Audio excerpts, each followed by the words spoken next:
जय हिंद साथियों, आप सभी का स्वागत करता हूं आप सभी के अपने चैनल टारगेट सिलेक्शन में। साथियों, आज की इस वीडियो में हम देखेंगे एसएससी जीडी 2026 की परीक्षा के लिए एक ऐसा संभावित मॉडल पेपर जिस मॉडल पेपर में सभी प्रश्न साथियों बहुत ही महत्वपूर्ण होंगे। तो मैं कहूंगा साथियों, अगर आप देखना चाहते हैं कि आपका पेपर कैसा आएगा, उसमें हिंदी के सवाल, रीजनिंग के सवाल, जीके जीएस मैथ के सवाल कैसे आएंगे, तो आज की इस वीडियो का एक से लेकर अंतिम प्रश्न तक साथियों आप लोग देखिएगा, क्योंकि आज की इस वीडियो में साथियों मैंने सिर्फ वही सवाल लिए हैं और वैसे सवाल लिए हैं जिस तरह के सवाल आपको एग्जाम में देखने को मिलेंगे। तो सबसे पहले साथियों हिंदी के 20 सवाल होंगे और आप जानते हैं, आपको ऐसा लगता है कि हिंदी आपकी मजबूत है, तो हिंदी के 20 सवालों में से कम 12 से 13 सवाल ठीक करने की कोशिश कीजिएगा। उसके बाद जीके होगी, रीजनिंग होगी और फिर साथियों मैथ्स होगी। तो पहला सवाल आपकी स्क्रीन पर है, साधारण का विलोम क्या होगा मुझे बताइए। देखिए, अगर हम बात करते हैं, यहां पर एक शब्द आ गया शिष्ट। परीक्षक आपसे साथियों शिष्ट का विलोम पूछ सकता है, तो इसमें छोटा आ लगा देना, शिष्ट का विलोम हो जाएगा साथियों अशिष्ट, है ना। उसके अलावा अगर बात करते हैं साथियों यहां पर संक्षिप्त की अगर बात करें, संक्षिप्त का विलोम क्या होता है, विस्तृत होता है संक्षिप्त का विलोम। और मैं कहूंगा साधारण का विलोम क्या हो जाएगा साथियों, विशिष्ट हो जाएगा। आंसर आपको ऑप्शन नंबर ए होगा। उसके बाद देखिए अगला सवाल है, शुद्ध वर्तनी यहां पर मुझे बता दीजिए कौन सी है। तो पुण्य कैसे लिखा जाता है, मैं कहूंगा जैसे ऑप्शन नंबर ए में लिखा हुआ ऐसे लिखा जाता है। अगला देखिए, कह रहे हैं कि जो दूसरों के अधीन हो उसके लिए एक शब्द क्या होगा साथियों मुझे बताइए। जो दूसरों के अधीन हो, देखिए जो दूसरों के अधीन हो उसको पराधीन कहा जाता है। क्या उसको पराधीन कहा जाता है? अच्छा, स्वाधीन की अगर बात करें, जो दूसरों के अधीन ना हो, क्या जो दूसरों के अधीन हो उसको पराधीन, जो दूसरों के अधीन ना हो उसको स्वाधीन कहा जाता है। यह बात आपको ध्यान रखना है। अगर हम दास शब्द की बात करें तो जो जैसे कि पैसे वगैरह देकर खरीदा गया जो व्यक्ति होता है उसको दास कहा जाता है ना। चलिए, और परजीवी शब्द की अगर बात करें, दूसरों पर आश्रित रहने वाले को परजीवी कहा जाता है, यह भी आपको याद रखना है। उसके बाद देखिए एक शब्द है आधुनिक। आधुनिक का आपसे साथियों पूछा जा रहा है विलोम क्या होगा। देखिए यहां पर अगर हम बात करते हैं आधुनिक का विलोम क्या हो जाएगा, तो मैं कहूंगा आधुनिक का विलोम तो प्राचीन हो जाएगा। क्या हो जाएगा साथियों, प्राचीन हो जाएगा, ठीक है ना। उसके बाद देखिए अगला सवाल आपसे पूछा जा रहा है, शुद्ध वर्तनी वाला शब्द बताइए। तो आपको यह बताना है परिणति कैसे लिखा जाता है। तो इन चारों की अगर बात करें, इसमें से जो परिणति लिखा हुआ है बिल्कुल सही लिखा हुआ है, ऑप्शन नंबर ए वाला। उसके बाद देखिए अगला सवाल आपकी स्क्रीन पर कह रहे कि सूर्य जिस पर्वत के पीछे से निकलता है उसके लिए एक शब्द क्या होगा, फटाफट आप लोग मुझे बता दीजिए। चलिए, तो मैं कहूंगा उसके लिए एक शब्द जो होगा वो उद्याचल हो जाएगा। क्या, देखिए अस्त्याचल और उद्याचल। क्या सूर्य जिस पर्वत के पीछे छिप जाता है या सूर्य जिस पर्वत के पीछे अस्त हो जाता है उसको अस्ताचल कहते हैं, है ना। लेकिन सूर्य जिस पर्वत के पीछे निकलता है उसको उद्याचल कहते हैं। तो ये दोनों बातें आपको याद रखना है। उसके बाद देखिए खाली जगह वाला शब्द आ चुका है, यानी कि सवाल आ चुका है, सफलता के मार्ग में बहुत संकट हैं, बाधाएं हैं, मेहनत है या साथियों छाव हैं। तो यहां पर क्या आएगा साथियों, यहां पर आपसे कुल मिला के पूछा जा रहा है, मैं कह सकता हूं बाधाएं आना चाहिए, सफलता के मार्ग में बहुत बाधाएं हैं। उसके बाद देखिए टस से मस ना होना, इस मुहावरे का मतलब क्या होता है बताइए। तो टस से मस ना होना, इसको तनिक भी प्रभावित ना होना कहेंगे। शक्ति पर विश्वास करना, रुक जाना, स्थिर चित्त होना, मैं कहूंगा तनिक भी प्रभावित ना होने को कहा जाता है साथियों टस से मस ना होना। उसके बाद देखिए अगला सवाल आपकी स्क्रीन पर, इसमें वही होगा, मेरा बेटा बकरी को घुमाया, है ना। बताइए दिक्कत साथियों कहां पर है, बताइए। होना ये चाहिए था साथियों मेरे बेटे ने बकरी को घुमाया, तो दिक्कत कहां पर है, यहां पर है, यहां पर है, तो यही आपका जवाब हो जाएगा। अधिकतर लोगों का यही विचार है। अब यहां पर जो आपको रेखांकित अंश दिख रहा है इसको आपको प्रतिस्थापित करना है।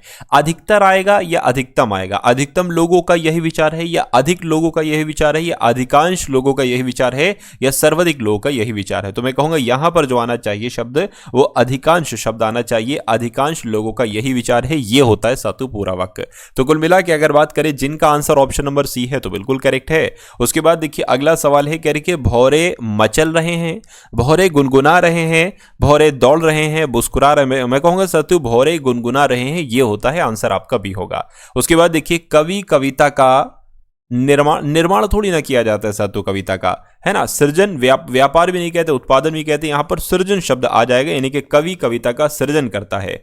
उसके बाद देखिए पहाड़ टूटना, इस मुहावरे का मतलब क्या होता है, पहाड़ टूटने का मतलब भूकंप होना नहीं, प्रकृति का प्रकोप होना, बहुत भारी कष्ट आ पड़ना। बिल्कुल साथियों बहुत भारी कष्ट आ पड़ने को कहा जाता है, भाई पहाड़ टूट गया, आंसर आपका सी होगा। जिसका दमन करना कठिन हो, एक शब्द, इसमें आपको एक शब्द में उत्तर देना है साथियों। देखिए जिसका दमन करना कठिन हो उसको पता क्या कहा जाता है, उसको दुर्दम्भ कहा जाता है। और दुर्दम्भ कहां पर लिखा हुआ है, ऑप्शन नंबर सी में लिखा हुआ है, ठीक है ना। अच्छा, दुर्गम शब्द की अगर बात करें तो जहां पहुंचना कठिन हो उसको दुर्गम कहा जाता है। उसके बाद देखिए कह रही है जो निगाह से परे हो, क्या जो निगाह से परे हो उसके लिए एक शब्द क्या होगा, ये आपको कुल मिला के यहां पर बताना है। चलिए, तो उसको सातु परोक्ष कहा जाएगा। जो निगाह से परे हो उसको परोक्ष कहा जाएगा। जो आंखों के सामने हो उसको क्या कहा जाएगा, उसको सातु प्रत्यक्ष कहा जाएगा, ठीक है ना। उसके बाद देखिए अगला सवाल आपसे कह रहे हैं कि भविष्य की ओर बढ़ना चाहिए, इसमें कौन सा शब्द आ जाएगा। तो उजला भविष्य थोड़ी ना होता है, कलंकीय भविष्य भी नहीं कह सकते, अंधेरे भविष्य की ओर बढ़ना चाहिए भी नहीं कह सकते हैं, उज्जवल भविष्य की ओर बढ़ना चाहिए ये होता है। और ऐसा कहां पर लिखा हुआ है, ऐसा आपका ऑप्शन नंबर डी में लिखा हुआ है। उसके बाद देखिए यहां पर अगर बात करें दिए गए वाक्य किस भाग में त्रुटि है, ऐसी स्थिति में कुछ काम नहीं हो सकता। तो यहां पर अगर बात करें दिक्कत आपको सातु कहां पर लग रही है, एक बार मुझे बताइए। देखिए स्थिति मुझे सही नहीं लग रहा है। स्थिति कैसे लिखा जाता है सातु, स्थिति की अगर बात करते हैं स्थिति कुछ इस प्रकार से लिखा जाता है ना। लेकिन इसमें तांबे बड़ी की मात्रा है तो ये तो गलत हो जाएगा। ये कहां पर लिखा हुआ है स्थिति, ऑप्शन नंबर बी में लिखा हुआ है, तो यही आपका जवाब हो जाएगा। अशुद्ध वर्तनी वाले शब्द इसमें से कौन सा है, ये आपसे कुल मिला के पूछा जा रहा है, मुझे बताइए। अशुद्ध वर्तनी वाला शब्द फटाफट एक बार आप लोग मुझे बता दीजिए। देखिए अगर हम बात करते हैं पुरस्कार ऐसे ही लिखा जाता है ना। मयंक भी सही है, प्रामाणिक भी सही है, लेकिन ये क्या लिखा हुआ है, आशीर्वाद होना चाहिए, आशीर्वाद गलत लिखा हुआ है। आशीर्वाद कैसे लिखा जाता है अगर बात करते हैं, ये हो गया आशी और ये हो गया साथियों रा और ये हो गया वाद, यानी कि आशीर्वाद ऐसे लिखा जाता है जैसे मैंने लिखकर आपको बताया है। उसके बाद देखिए अगला सवाल आपकी स्क्रीन पर है साथियों। अगर मैं आपको यहां पर कुछ इंपॉर्टेंट चीज बता दूं तो आप लोग सुन लीजिए। देखिए आपके एसएससी जीडी एग्जाम को क्रैक करने के लिए कुछ पीडीएफ तैयार की गई है, 1, 2 और 3 नंबर की पीडीएफ। पहले सबसे आपको एसएससी जीडी के साथ 10 मॉडल पेपर दिए जाएंगे जिसमें आपको बताया जाएगा कि इस बार कैसा क्वेश्चन पेपर आएगा। उसके अलावा साथियों आपको एसएससी जीडी की प्रीवियस ईयर क्वेश्चन पेपर जो है ना, इनको भी पढ़ना चाहिए, इनको पढ़ना चाहिए क्योंकि इसमें से 50% डिक्टो आपके सवाल उठाए जाएंगे। उसके अलावा करंट अफेयर आपके लिए बहुत इंपॉर्टेंट है, तो साथियों लगभग कुछ क्वेश्चंस के इंपॉर्टेंट जो क्वेश्चन है उनकी करंट अफेयर की पीडीएफ तैयार की गई है। तो ये पीडीएफ की अगर बात करें साथियों, अगर आप पढ़ते हैं तो मेरा मानना है 60 से 70% कंटेंट आपको सिर्फ यहां से देखने को मिलेगा। ये पीडीएफ आपको सिर्फ और सिर्फ 45 रुपीज में दी जा रही है। डिस्क्रिप्शन में लिंक है, वहां से जाकर आप इस पीडीएफ को प्राप्त कर सकते हैं। देखिए अगर यहां पर हम लोग बात करें इस किस वाक्यांश के लिए कालातीत शब्द का उपयोग किया जाता है, तो कालातीत शब्द की अगर हम बात करते हैं साथियों, जिसका समय आएगा उसके लिए, जिसका समय आने वाला है उसके लिए, ये जिसका समय बीत गया है, बिल्कुल साथियों जिसका समय बीत गया है उसके लिए एक शब्द क्या होगा, कालातीत होगा। ये आपको ध्यान रखना, एग्जाम में आपसे पूछा जाएगा।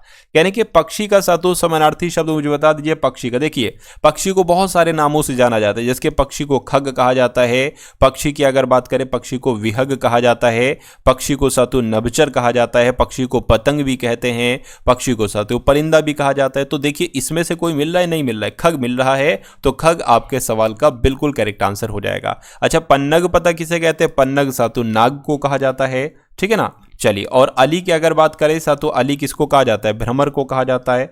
उसके बाद देखिए अगला सवाल, 20 सवाल साथियों आपके हो चुके हैं। अब पूरे के पूरे 20 सवाल हम लोग देखेंगे जीके जीएस के, तो इसमें से भी आप लोग कम से कम 11 से 12 करने की तो कोशिश साथियों करिएगा। चलिए तो पहला सवाल आपकी स्क्रीन पर है जीके का, आपसे कहने के राजस्थान का पंजाब कहलाने वाली जगह राजस्थान के किस जिले में स्थित है। तो साथियों यहां पर अगर बात करें जालौर को कह सकते हैं, जालौर को कहा जाता है राजस्थान का पंजाब, आंसर आपका सी होगा। उसके बाद देखिए राजस्थान में डेजर्ट फेस्टिवल मरु महोत्सव कहां मनाया जाता है, तो साथियों कहां मनाया जाता है ये आपको साथियों मालूम होना चाहिए। तो आपको ध्यान रखना है राजस्थान में डेजर्ट फेस्टिवल किसको कहा जाता है साथियों, जैसलमेर को कहा जाता है। जैसलमेर आपके सवाल का जवाब होगा। उसके बाद देखिए नेक्स्ट नंबर का क्वेश्चन है राष्ट्रीय डेयरी अनुसंधान संस्थान साथियों ये कहां पर स्थित है, तो ये कहां पर स्थित है, ये हरियाणा के करनाल में स्थित है। राइट आंसर आपका ए होगा।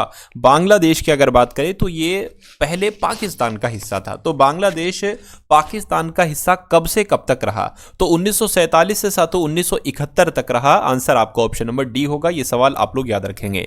उसके बाद देखिए साथियों अगले नंबर का क्वेश्चन आपकी स्क्रीन पर है, कह रहे रोवर्स कप किस खेल से संबंधित है, तो रोवर्स कप किस खेल में दिया जाता है, मैं कहूंगा फुटबॉल के खेल में दिया जाता है। अगला देखिए अंतर्राष्ट्रीय ओलंपिक समिति का हेडक्वार्टर मुख्यालय कहां पर स्थित है, तो लुसाने में स्थित है। मैं कहूंगा बिल्कुल सही, अंतर्राष्ट्रीय ओलंपिक समिति का मुख्यालय लुसाने में ही स्थित है। अगला देखिए भारत की पहली महिला शतरंज ग्रैंड मास्टर साथियों कौन है, तो भारत की पहली महिला शतरंज ग्रैंड मास्टर कौन है, एस विजय लक्ष्मी है। एस विजय लक्ष्मी आपके इस क्वेश्चन का जवाब होगा। यानी कि मालविकाग्निमित्रम लेखक कौन है, यानी कि मालविकाग्निमित्रम के लेखक तो साथियों कौन है, ये तो कालिदास हैं, है ना। और भारत का शेक्सपियर कहा जाता है, भारत का शेक्सपियर किसे कहा जाता है साथियों, आप लोग याद रखेंगे, इनको ही कहा जाता है, कालिदास साहब को। यानी कि इनमें से सबसे पहले भगवत गीता को अंग्रेजी में अनुवादित किया था, किसके द्वारा किया गया था, तो चार्ल्स विलिंग्स के द्वारा किया गया था। आंसर आपका जो जाएगा वो ऑप्शन नंबर डी होगा। उसके बाद देखिए गौतम बुद्ध को ज्ञान कहां पर प्राप्त हुआ था, ज्ञान की प्राप्ति इनको जो हुई थी वो बोधगया में हुई थी। ये मैं आपको कई बार बता चुका हूं, कई बार आपकी परीक्षा में भी पूछा जा चुका है। उसके बाद देखिए किस काल को भारतीय इतिहास का स्वर्ण युग कहा जाता है, तो ये तो बहुत इंपॉर्टेंट क्वेश्चन है साथियों, है ना, इंपॉर्टेंट क्वेश्चन है साथियों। तो भारतीय इतिहास का स्वर्ण युग किसे कहा जाता है, मैं कहूंगा गुप्त काल को ही भारतीय इतिहास का स्वर्ण युग कहा जाता है। साथियों अगर आपने अभी तक इस वीडियो को लाइक नहीं किया है तो वीडियो को लाइक कर दीजिए, और चैनल पर अगर नए हैं तो चैनल को जरूर आप लोग सब्सक्राइब कर दीजिए, अगर वाकई में आप एसएससी जीडी 2026 के एग्जाम को क्रैक करना चाहते हैं। चलिए तो इस सवाल की अगर बात करें, विक्रमादित्य चैतन्य, देखिए चैतन्य की अगर बात करिए, हर्षवर्धन हिंसवांग की बात करें तो हर्षवर्धन के समय में, हर्षवर्धन के दरबार में हिंसवांग आया था। अगर यहां पर बात करते हैं सातों, चंद्रगुप्त के दरबार में कौन आने वाला है, कौन आया था सातों, चाणक्य आया था, और अकबर के दरबार में टोडरमल आया था। तो ये तीनों तो कहीं ना कहीं संबंध है, लेकिन चैतन्य तो सातों ये एक तो कौन थे, ये भक्ति आंदोलन के संत थे, ये विक्रमादित्य के दरबार में नहीं आए थे। तो कौन सा गलत है, ऑप्शन नंबर ए वाला गलत है, गलत है, तो यही आपका सातों जवाब हो जाएगा, ठीक है ना। चलिए उसके बाद देखिए साथियों अगले नंबर का क्वेश्चन है, कह रहे कि इनमें से किस भारतीय राज्य की सीमा चीन, नेपाल और भूटान से जुड़ी हुई है। तो किसकी बात चल रही है, सिक्किम की बात चल रही है। सिक्किम राज्य की सीमा चीन से भी जुड़ी है, नेपाल से भी जुड़ी है और भूटान से भी जुड़ी हुई है। भारत को कितने भौगोलिक क्षेत्रों में साथियों बांटा गया है, तो मैं कह सकता हूं भारत को 5 भौगोलिक क्षेत्रों में बांटा गया है। सही जवाब आपका जो जाएगा वो ऑप्शन नंबर बी के साथ होगा। उसके बाद देखिए अगले नंबर का क्वेश्चन है, अंतर्राष्ट्रीय नागरिक विमानन संगठन का मुख्यालय साथियों कहां पर स्थित है। तो पता कहां पर स्थित है, मॉन्ट्रियल में स्थित है। मॉन्ट्रियल आपके इस क्वेश्चन का बिल्कुल सही जवाब होगा। किस शहर के हवाई अड्डे पर लाल बहादुर शास्त्री की प्रतिमा स्थापित है, तो मैं कह सकता हूं साथियों वाराणसी की अगर बात करें, यूपी के वाराणसी शहर के हवाई अड्डे पर लाल बहादुर शास्त्री जी की प्रतिमा स्थापित है। विश्व का धान जीन बैंक किस देश में स्थित है, तो क्या आप लोग जानते हैं साथियों कहां पर स्थित है, फिलीपींस में स्थित है। विश्व का धान जीन बैंक फिलीपींस देश में ही स्थित है। विश्व का सबसे लंबा लिखित संविधान किस देश का है, इंग्लैंड का, फ्रांस का नहीं साथियों, अपने देश भारत का सबसे लंबा लिखित संविधान है। उसके बाद देखिए भारत के प्रथम उपराष्ट्रपति कौन थे साथियों, तो भारत के पहले उपराष्ट्रपति डॉक्टर एस सर्वपल्ली राधाकृष्णन थे। आंसर आपका ऑप्शन नंबर ए होगा।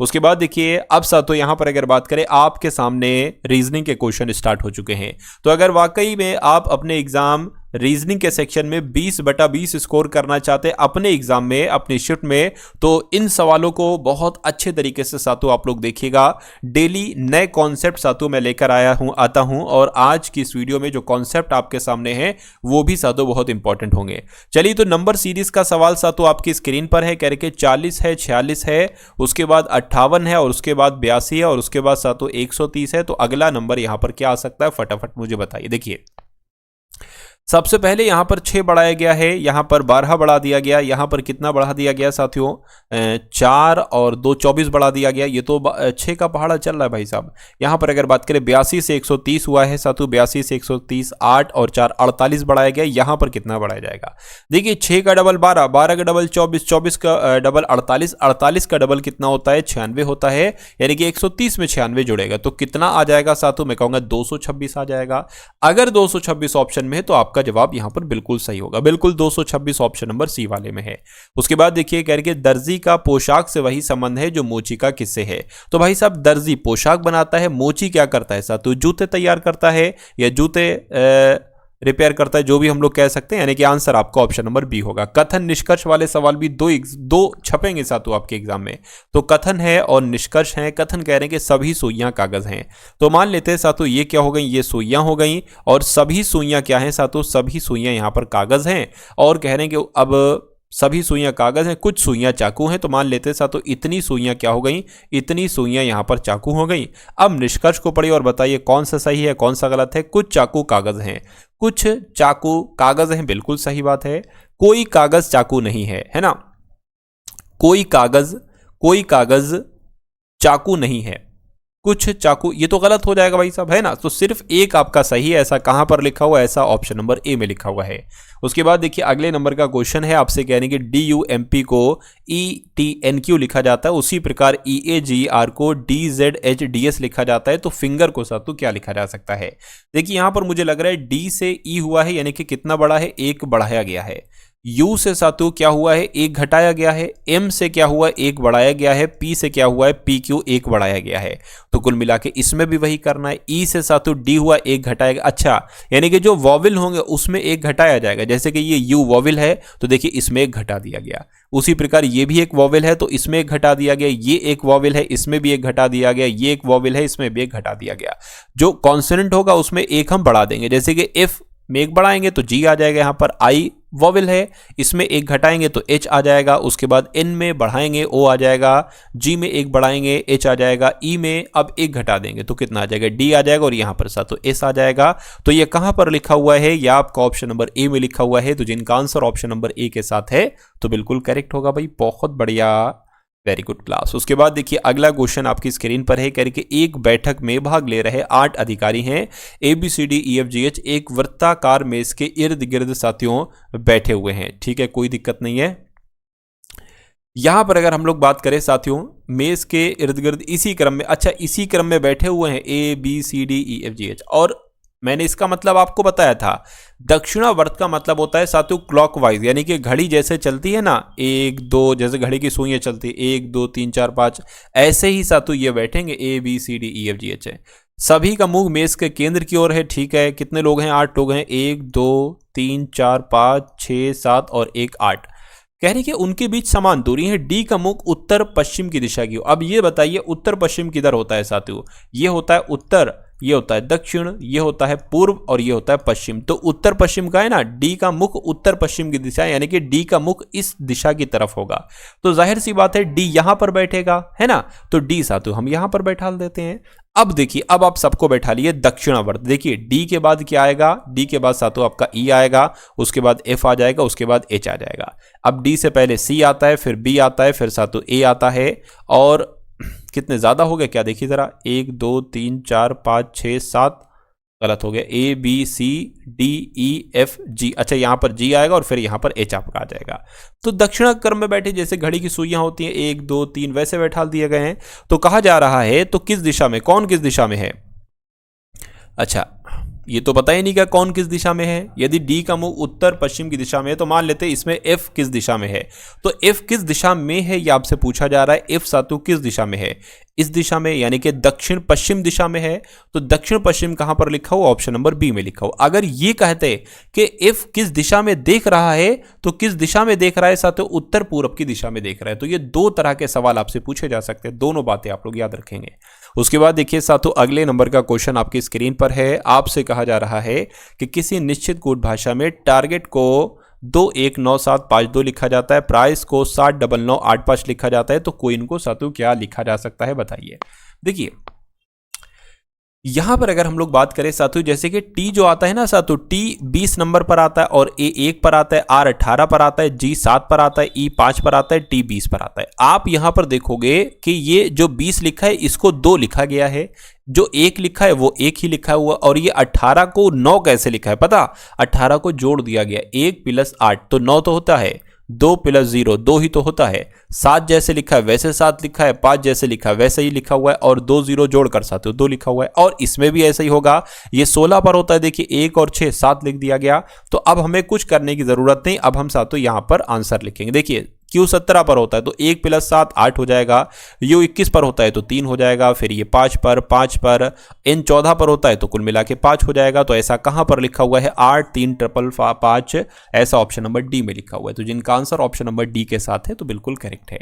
अगला क्वेश्चन आपकी स्क्रीन पर है। आपसे कह रहे हैं कि जो सर्किल में है वो जर्मन वाले हैं नंबर, और वर्ग में है वो 15 19 ये वाले हैं, और अंग्रेजी वाले भी साथियों यहाँ पर वर्ग में है इस वाले। तो सवाल आपसे खैर यहाँ पर क्या पूछा जा रहा है ये हम लोग यहाँ पर देख लेते हैं। कह रहे हैं कि दिया गया आरेख उन विद्यार्थियों की संख्या दर्शाता है जो विभिन्न भाषाएं जानते हैं। हिंदी, अंग्रेजी जानते हैं, ठीक है, कोई दिक्कत नहीं। जर्मन, उन विद्यार्थियों की संख्या कितनी है जो अंग्रेजी और जर्मन दोनों जानते हैं लेकिन हिंदी नहीं जानते हैं।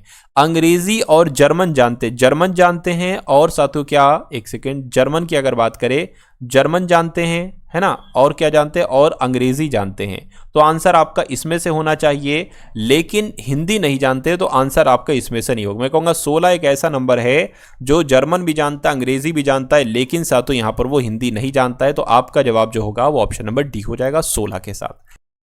उसके बाद देखिए अगला क्वेश्चन है, कह रहे कि विशाल नर्मदा का पति है, प्रतीक गौरवी का भाई है, कार्तिक प्रथमेश का बेटा है जो आरती का पति है। तो कुल मिला के अगर बात करें, जैसे जैसे ये सवाल कह रहा है हम बस वैसे वैसे करते जाएंगे और देखिएगा कि कितनी आसानी के साथ साथ तो आप इस सवाल का जवाब दे सकते हैं कि प्रथमेश का गौरवी से क्या संबंध, यानी कि गौरवी क्या कहेगी प्रथमेश को। देखिए सबसे पहले यहाँ पर क्या कहा गया है साथियों कि विशाल जो है ना ये नर्मदा का पति है। तो विशाल की अगर हम यहाँ पर बात करते हैं साथियों, क्या विशाल की अगर बात करें किसका पति है, ये नर्मदा का पति है ना, नर्मदा का पति है, विशाल नर्मदा का पति है, ठीक है। उसके बाद कहा जा रहा है कि प्रतीक गौरवी का भाई है।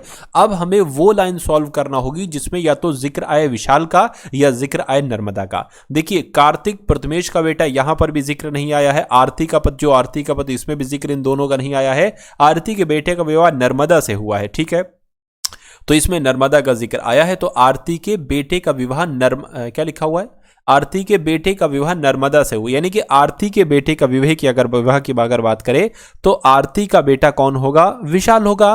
तभी तो आरती के बेटे का विवाह जो है नर्मदा के साथ हुआ है, ठीक है, ये लाइन भी सॉल्व हो गई। उसके बाद क्या आपसे कहा जा रहा है, कह रहे कि विशाल की बेटी है गौरवी, यानी कि विशाल और नर्मदा की दोनों की बेटी कौन है सातु, गौरवी है, तो गौरवी यहां पर आ जाएंगी। अब एक बार फिर से सवाल को देखिए, नर्मदा का पति विशाल है, ये हो चुका है। गौरवी का भाई प्रतीक है, गौरवी का भाई प्रतीक है, ठीक है, कोई दिक्कत नहीं है। तो यानी कि गौरवी का भाई प्रतीक है। तो कुल मिला के अगर बात करें, विशाल और नर्मदा के दो बच्चे हैं, एक गौरवी है और एक प्रतीक है। कह रहे कि कार्तिक प्रथमेश का बेटा है, कार्तिक जो है ना ये प्रथमेश का बेटा है जो आरती का पति है, जो आरती का पति है। आरती, अच्छा आरती ये है, ठीक है। अब जो का इस्तेमाल होता है दूसरे वाले के लिए, पहला कार्तिक है, दूसरा प्रथमेश है, यानी कि प्रथमेश की अगर बात करते हैं, प्रथमेश की, तो प्रथमेश पति है, आरती पत्नी है। आरती के एक बेटा है विशाल, विशाल का विवाह नर्मदा से हुआ है और विशाल और नर्मदा के दो बच्चे हैं, गौरवी है और प्रतीक है। चलिए, तो प्रतीक गौरवी का भाई है ना, प्रतीक जो है ना गौरवी का भाई, ये हो गया है। कार्तिक प्रथमेश का बेटा है, कार्तिक जो है ना प्रथमेश का बेटा है, ठीक है। कार्तिक की अगर बात करते हैं सातु, तो ये प्रथमेश का बेटा, यानी कि प्रथमेश और आरती का बेटा होगा सातु यहाँ पर कार्तिक। उसके बाद कह रहे हैं कि आरती के बेटे का विवाह नर्मदा से हुआ है, हो चुका है। गौरवी विशाल की बेटी है, ये भी हो चुका है, गौरवी विशाल की बेटी है। प्रथमेश का गौरवी से क्या संबंध है, गौरवी का प्रथमेश से क्या संबंध है, देखिए आपसे पूछा जा रहा है। देखिए यानी कि गौरवी क्या कहेगी प्रथमेश को, प्रथमेश ये है, गौरवी ये है।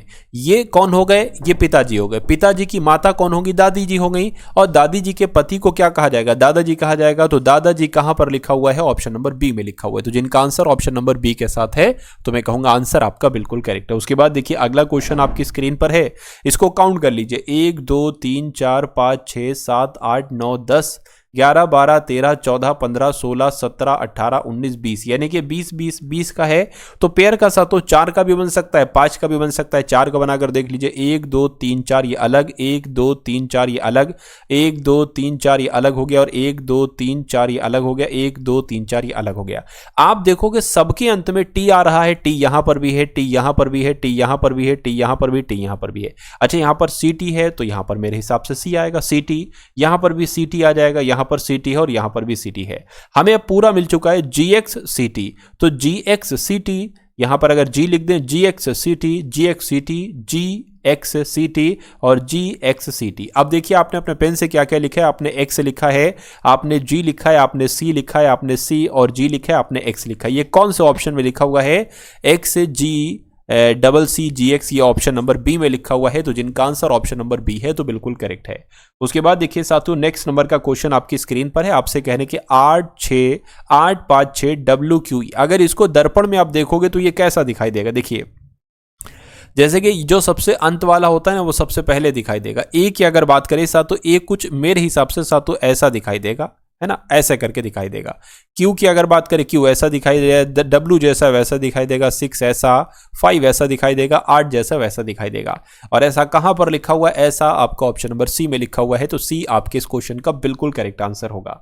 उसके बाद देखिए अगला क्वेश्चन आपकी स्क्रीन पर है, आपसे कह रहे हैं कि अगर यदि 18 मीटर और 50 मीटर की विमाओं वाले एक आयत का क्षेत्रफल, यानी कि एक आयत की यहां पर जिक्र किया गया है, और उसकी आयत की अगर बात करें तो 50 मीटर लंबाई है और चौड़ाई की अगर बात करें 18 मीटर है, ठीक है।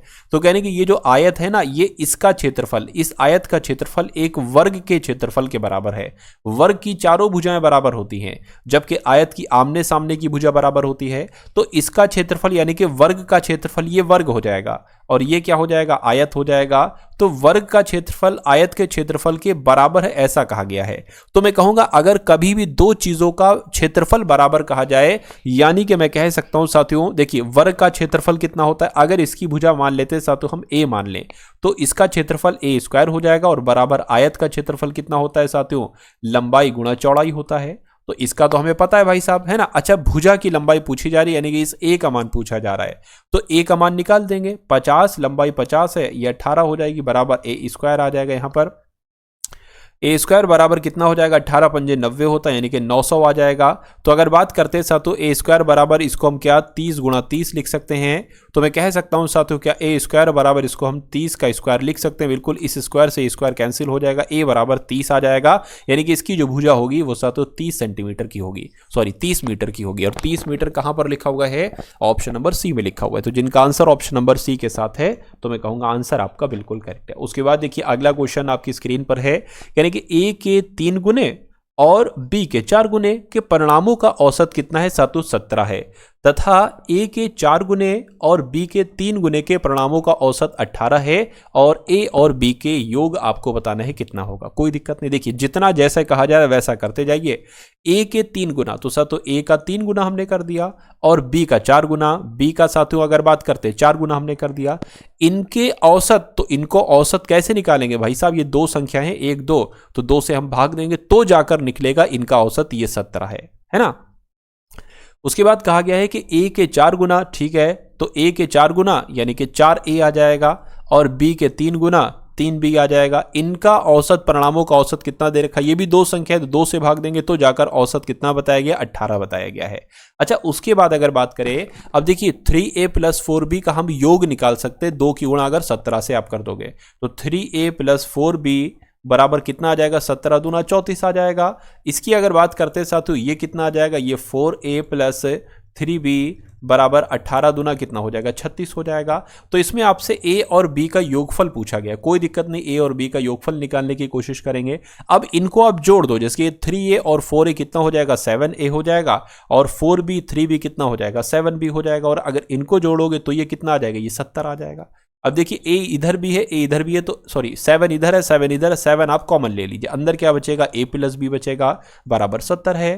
तो a + b बराबर कितना हो जाएगा, 70 हो जाएगा, और ये 7 जो है बराबर लगा है, भाग में आ जाएगा, तो इससे कैंसिल हो जाएगा, 10 बचेगा, यानी कि a + b कितना आ गया है साथियों, 10 आ गया है। और यही आपसे पूछा जा रहा था कि a और b का योगफल कितना होगा, तो a और b का योगफल 10 होगा।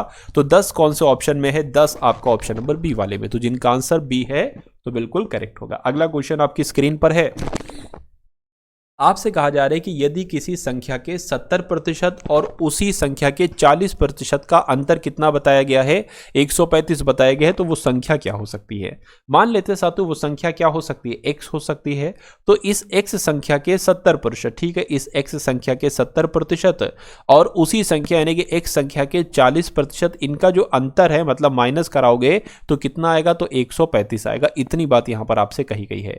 देखिए 70 की गुणा x से होगी तो 70x हो जाएगा, बटे 100 हो जाएगा, माइनस 40x बटे कितना हो जाएगा, 100 हो जाएगा, बराबर कितना हो जाएगा, 135 हो जाएगा। अब नीचे सेम है, अगर सेम होता है तो उसको एक बार लिख लेते हैं, यानी कि 100 है तो 100 एक बार लिख लेंगे, और 70x क्या 70x - 40x ये हो जाएगा, और बराबर 135 हो जाएगा। उसके बाद अगर बात करें 70x में से 40x जाएगा तो सातु 30x बचेगा और बराबर 100 की गुणा 135 से हो जाएगी। तो कितना 2 जीरो इसमें लगा देते हैं। x बराबर कितना आ जाएगा 13,500 बटे 30 आ जाएगा। जीरो से जीरो कैंसिल होगा, 3 से अगर इसको कट कराएं तो 3 चौक 12, 3 पंजे 15, जीरो आ गया, यानी कि x बराबर सातु 450 आया। तो वो संख्या कितनी होगी, वो संख्या हमने x मानी थी और x का मान 450 आया है। तो 450 कहां पर लिखा हुआ है, ऑप्शन नंबर ए में लिखा हुआ है। चलिए उसके बाद देखिए अगला क्वेश्चन सातु, और कुछ सवाल बचे हैं उनको भी देख लेंगे, उसके बाद सातु क्लास आपकी एंड हो जाएगी। चलिए तो इस सवाल की अगर बात करें, इसमें आपसे कहा गया है कि देखिए अब आपको अगर कभी भी आपको भाग से पहले ऑफ दिख जाए या तो भाग को नहीं सॉल्व करते, ऑफ को सातों सॉल्व करते, यानी कि 1/5 ये आपका भाग आ गया, 3/5 आ गया और गुणा आ जाएगा और 2/5 आ जाएगा, प्लस आपका 1/5 आ जाएगा, गुणा आपका 5/6 आ जाएगा और माइनस की अगर बात करें तो माइनस की अगर बात करें 2/3 है। अब आपको सबसे पहले इसको सॉल्व करना हो क्योंकि यहां पर ऑफ लिखा हुआ था, तो 1/5 यहां पर आ जाएगा, भाग 3 दूना 6 हो गया है ना, और 5 पंजे कितना हो जाएगा 25 हो जाएगा, प्लस अगर अब देखिए अब इसको अगर सॉल्व करें तो 5 से 5 कैंसिल हो जाएगा, इधर बचेगा 1/6 और इधर आ गया 2/3, ठीक है ना। उसके बाद अगर बात करें, अब देखिए 1/5 है, ये भाग को आप गुणा में बदल लीजिए, लेकिन शर्त क्या होगी, जब भाग को गुणा में बदलोगे तो इसको उल्टा पलटी करना पड़ेगी, 6/25 की जगह 25/6 आपको करना पड़ेगा। प्लस अब इसको अगर हम सॉल्व कराएं तो देखिए 3 एकम 3 हो जाएगा और 6 दूना कितना हो जाएगा 12 हो जाएगा और 3 छंग 18 हो जाएगा, नीचे की गुणा हो जाएगी। अब 5 से ये कैंसिल करोगे तो 5 आ जाएगी, तो 5/6 आपका ये आ चुका है और प्लस ये कितना आ जाएगा, 12 में से 3 जाएगा तो जो आएगा माइनस का आएगा, यानी कि 9 आ जाएगा। तो कुल मिला के माइनस का 9 आएगा, तो यहां पर माइनस का 9/18 साथियों आ जाएगा, ठीक है ना। चलिए इसको थोड़ा सा कट करा ले, 3 3 9, 3 छंग 18 है ना, 5/6, 3 एकम 3, 3 दूना 6, तो 1/2 आ जाएगी। इसको कैलकुलेट करा लीजिए, आपका आंसर आ जाएगा।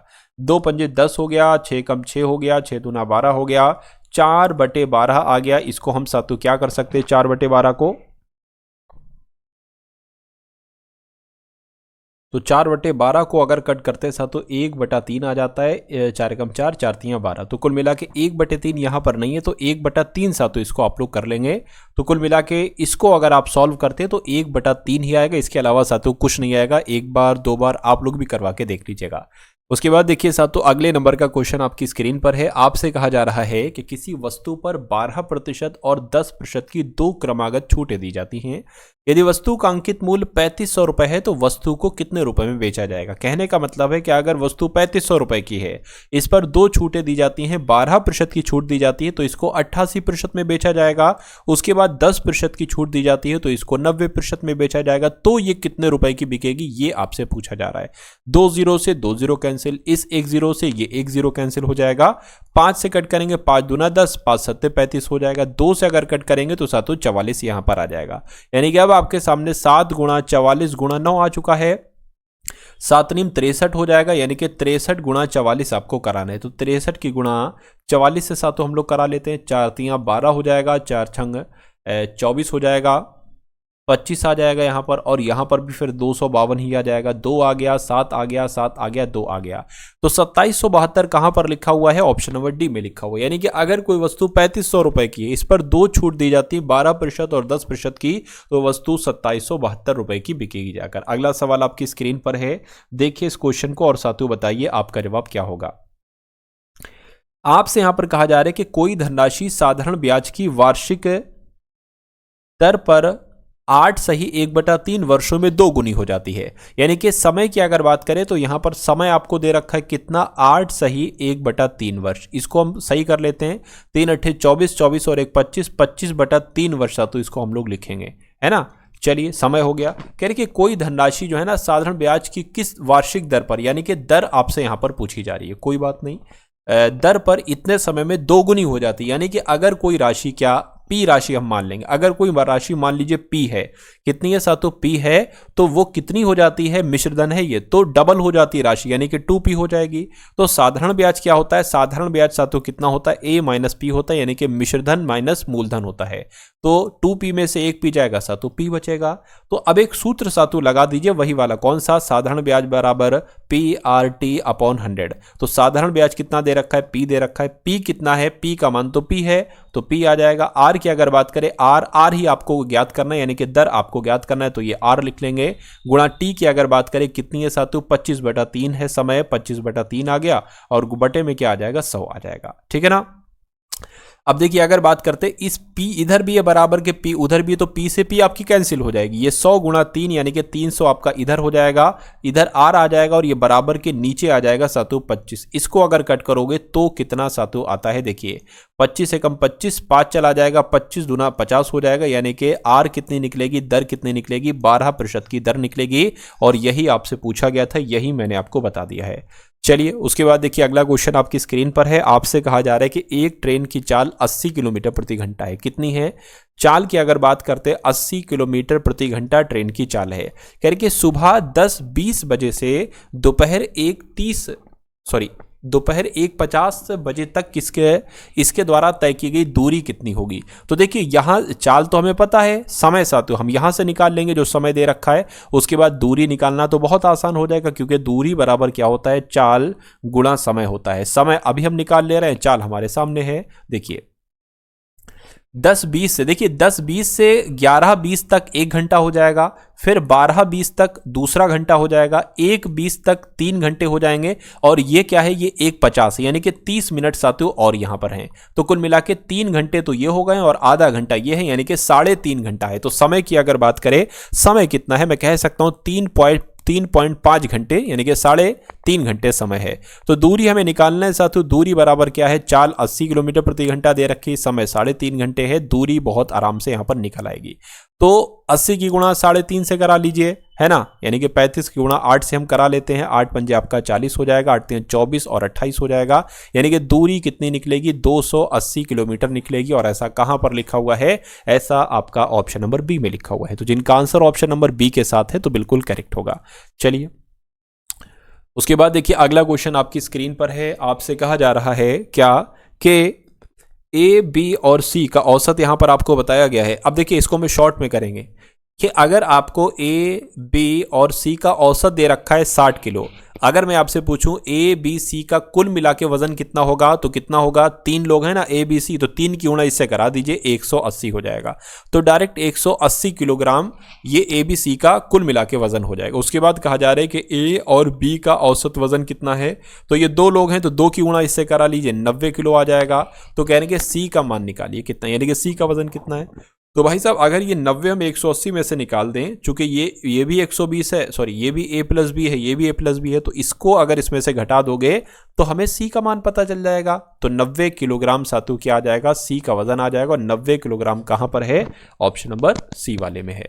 उसके बाद देखिए अगला और अंतिम सवाल आपकी स्क्रीन पर है। आपसे कहा जा रहा है साथियों कि P अनुपात Q 2:3 है ना। तो 2p प्लस क्यू क्या साथियों, 2p प्लस क्यू अनुपात 5p माइनस 3q का मतलब आपको बताना, यानी कि जहां पर आपको p दिखे वहां पर 2 लिख देना, जहां पर q दिखे वहां पर 3 लिख देना। तो 2p आया है यानी कि 2 गुणा 2 तो 4 लिख दीजिए। q की अगर बात करें 3 है, हो गया। अब अगर बात करें p कितना है, 2 पंजे 10 हो जाएगा, 10 लिख दीजिए, माइनस 3 क्यू किया, 3 3 9 9 आ जाएगा। यहां पर साथियों कितना आ जाएगा, 7, और यहां पर कितना आ जाएगा, 1 आ जाएगा। तो 7:1 आपके इस क्वेश्चन का जो होगा वो बिल्कुल सही और सटीक जवाब हो जाएगा। भाई बहुत बढ़िया, वेरी गुड क्लास। तो ये साथियों आपके सामने मैथ के, रीजनिंग के क्वेश्चंस थे, सब कुछ साथियों, Hindi, GK, GS, current affair, सब कुछ हम लोगों ने देखा। तो ये आपकी डेली क्लास होती है साथियों। डेली अगर आप इस क्लास को लेकर अपने एग्जाम को पास करना चाहते हैं तो बहुत आराम से साथियों ये आप कर सकते हैं।